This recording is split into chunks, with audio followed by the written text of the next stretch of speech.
Israel पर हमला क्या किया कि एक झटके में ट्रंप की भाषा ही बदल गई। ट्रंप को लगा कि धमकी देने से ईरान कदम खींच लेगा, अपने परमाणु ठिकाने पर हमले को सहन कर जाएगा और सेना के चोटी के कमांडरों और न्यूक्लियर साइंटिस्ट की हत्या पर चुप रह जाएगा।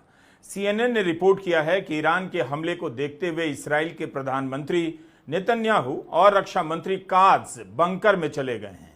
इसराइल ने ईरान पर हमला कर उसके सैनिक नेतृत्व को खत्म कर दिया, लेकिन इसके बाद भी उसी दिन ईरान ने जिस तरह से हमला किया है कम भयावह नहीं।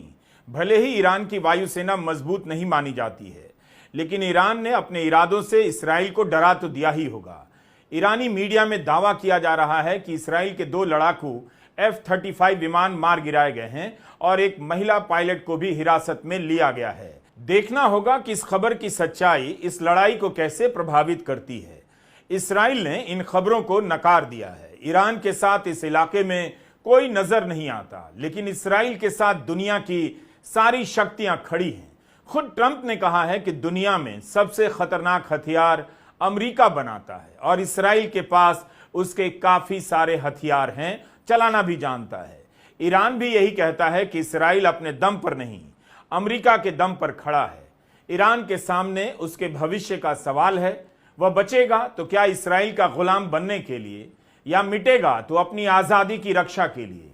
हर कोई मानता है कि ईरान इसराइल की बराबरी नहीं कर सकता, लेकिन 13 जून की रात ईरान इसराइल पर भारी पड़ता नजर आया। लेकिन अपने अस्तित्व के मिट जाने के खतरे के बीच ईरान ने जिस तरह से हमला किया है, इस युद्ध को वीडियो गेम समझकर देखने वालों को अपने हौसले से दहशत में उसने डाल दिया है। ईरान के इस्लामिक रेवोल्यूशनरी गार्ड कोर ने कहा है कि इसराइल के बर्बर शासन के हमले में कई वरिष्ठ सैन्य अधिकारियों, वैज्ञानिकों, नागरिकों और निहत्थे बच्चों की मौत हो गई। उस हमले के जवाब में हमने इसराइल के खिलाफ एक आक्रामक और सटीक जवाबी हमला किया है। ऑपरेशन ट्रू प्रॉमिस 3 के तहत दर्जनों ठिकानों पर हमले किए गए। इनमें सैन्य ठिकाने और एयरबेस भी शामिल हैं। इसराइल के हमले का नाम ऑपरेशन लायन रखा गया है। इन तस्वीरों की रनिंग कमेंट्री से आप जिंदगी की बसावट को मलबे में बदलते देख रहे होंगे, मिसाइलें आती हुई गिरती हुई देख रहे होंगे, लेकिन इन तस्वीरों में दुनिया के ग्लोबल नेताओं की दोहरी चाल को भी देखिए कि कैसे युद्ध को आत्मरक्षा का नाम देकर इसराइल 2 साल से हमला किए जा रहा है।